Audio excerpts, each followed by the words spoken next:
and welcome to Walker Tea Review. I'm Jason Walker with a tea ready to get started and steep, taste together, hopefully. You can be tasting together either after you've seen this and tasted it and placed an order, tasted it for yourself, or maybe you want to order in advance, taste alongside so that your experiences are you're experiencing for the first time as you're watching here. I'm going to scoop out enough here using a spoon, my regular old teaspoon here. Scoop out enough into my roughly 3-ounce gaiwan to cover the bottom, say inch diameter of the bottom of the gaiwan there, the bowl there. Let me get my water. It's been brought to an early boil, started to kind of rumble, not a full heavy rolling 212 degree boil. So that looks good. I want enough water, of course. A little bit's going to rest just above the rim of my lid. A splash, just a splash more, I think. Should be good. Yes. All right, let me get this water out of the way and be able to talk a little bit about this tea. This is from a UK company called Tea Story. teastory.co is the website. This is their Oolong Formosa. It is a dongting or tungting or dungting, depending on the spelling, Oolong. You can get this particular one, you can get a 5-gram sample for about, 0.79 pounds, which in US dollar, today's exchange rate, roughly $1.23, somewhere in there. You can find out more information, of course, on the teastory.co website and their product page for this Oolong Formosa. Tea Story seems to be a newer company, at least it's a newer company to me. I only recently heard about them in, the past 8 months or so. I'm going to go ahead and talk about this tea now and talk about the dry leaf, the wet leaf, and the liquor. Starting off here with the dry. The aromas, similar to what you get from a lot of Taiwanese lower mountain oolongs. It does have, and this one's got a bit of a honey type of aroma, a sweet aroma in that sense. It has a bit of a woody kind of English laurel, something shrub with small flowers type of fragrance there. So it's got a bit of the kind of sweet wood, sweet flower type combination there.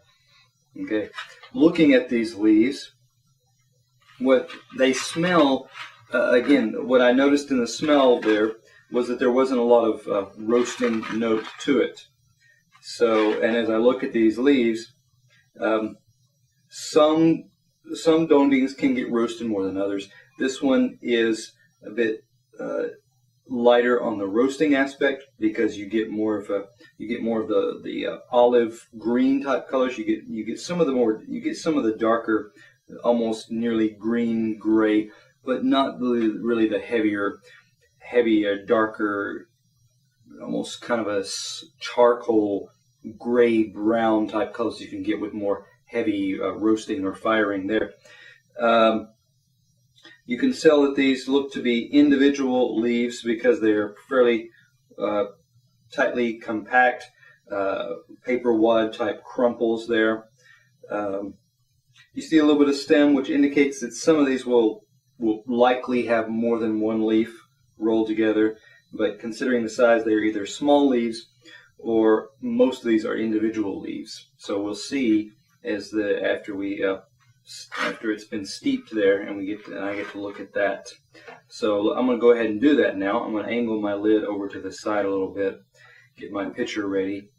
Middle finger and thumb holding the rim of the bowl as light as putting as little contact with that heat there on the bowl as possible. Index finger holding the lid and just pouring just like so. Shaking out the last few drops, because usually the liquor at the very bottom of the gaiwan or the teapot or usually whatever you're using, that's the more intense, most concentrated liquor of the tea that you have there. So let me give this a shake loosen those leaves up a little bit, be able to get a smell here.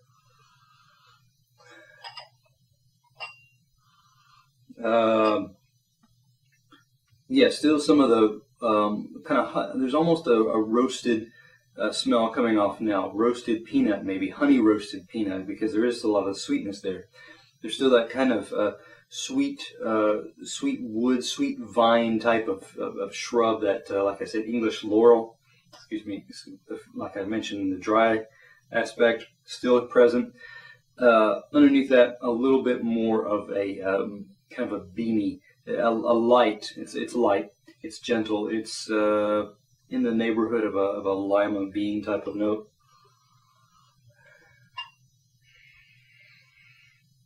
Of course, inside of your lid there, your aromas get a little bit more subdued and generally favor the sweeter aspects. That's what's happening here. Some might say that there's kind of a toasted sourdough bread smell, and I could see that again, some of that roasted heat aspect coming out. So let me go ahead. I need to set this lid over here, actually. Pull out a few of these leaves and look at them. Okay, here's one that was on top. Unfurled. Depending on how the leaf has been processed and how many steeps you can get out of it, generally, if it hasn't unfurled completely in that first steep, you can expect more in subsequent steeps as it unfurls later on. Here's another leaf. I pulled this one out, and as I'm looking, you can see more of the oxidation, the jagged little teeth along the edge of the leaf here. They are a rust brown type color, not nearly all the way around. There may be little spots here and there that don't look as rusty as the others. And that rust, of course, is where the oxidation takes place, where a lot of the oxidation adds flavor, character to the leaf. Here's a leaf that hasn't completely unfurled. Now let me just kind of dig around here to see if I can find indications of more than one leaf. Something close here. Here is a leaf with what connected to some of the stem, what was another leaf and or a bud. Looks like it's kind of hard to tell. It's broken off for the most part. So that is to say, you might get, and then you get the one in every 50 leaves, maybe not even that. Yeah, less, maybe 1 in 100 here. You get one that is here's 1, 2, 3, 4 leaves with another independent leaf stuck to it. 4 leaves and maybe the remainder what used to be a bud there. So let me kind of return one of these to the bowl so I've got some space here. Again, more often than not, nearly always, individual leaves. So I'm going to set that to the side now. Get over to the liquor here, give it a swirl. Bright, fairly bright yellow, gold yellow type color. Yeah, not really a whole lot to comment on just yet. Still some of the English laurel type woody, light flower type smells. A little bit of the honey type of gentle roasting, honey roasted peanut type, maybe bread, toasted, very lightly toasted bread type of smell there.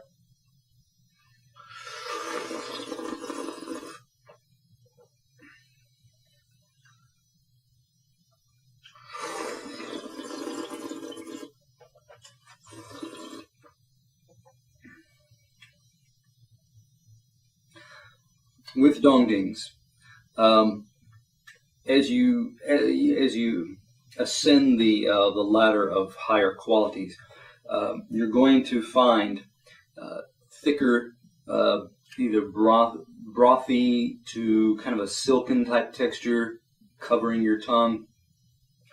You're going to find more of a honeyed sweetness, and more towards the back and the aftertaste.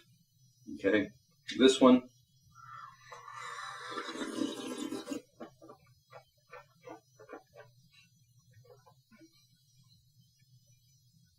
This one gets some of that. I get a flash of that as I swallow, and you know, just as the liquor is traveling down my throat.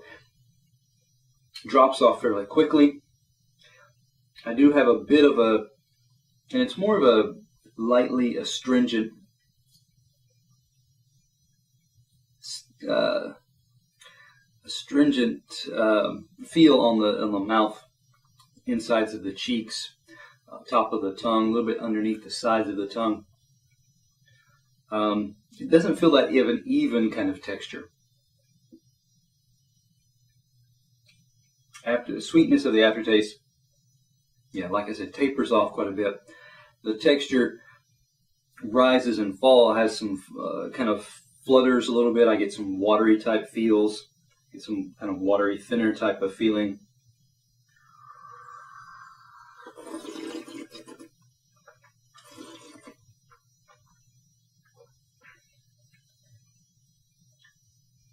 As it cools, as this temperature drops, and that's what I should mention is, as what generally happens with some of your Taiwanese dongdings, Taiwanese oolongs, generally even, as they cool, they tend to pick up a bit more flavor, sometimes even a bit more texture.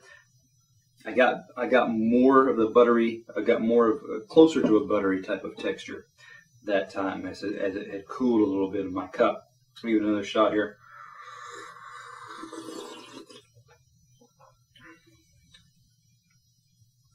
All right, looking at this tea, flavors are generally there. They're not as pronounced.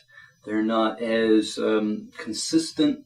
They're a little bit less rounded than some other dongdings that I've looked at. Aftertaste and texture and general sweetness there drops off faster than some of the others I come across. A little less sweet, a little less filling in the mouth, both in the taste and in the aftertaste. So looking at this one, you know, I'm going to give this one, it's not, like I said, on that scale of the higher to lower qualities. I'm going to have to put this one, let me think of the right number here. I want to give this one an 80. I'm going to give this one an 88. That was the first thing that came to mind, and I don't want to get too wishy-washy, so I'm going to stick with an 88. Some qualities, not the most outstanding qualities. Let it cool, perhaps, if you want to pull a little bit more out of it. So come back to Walker Tea Review to find out where teas fit on the scale, what you might want to do to try to pull a little bit more out of your tea enjoyment.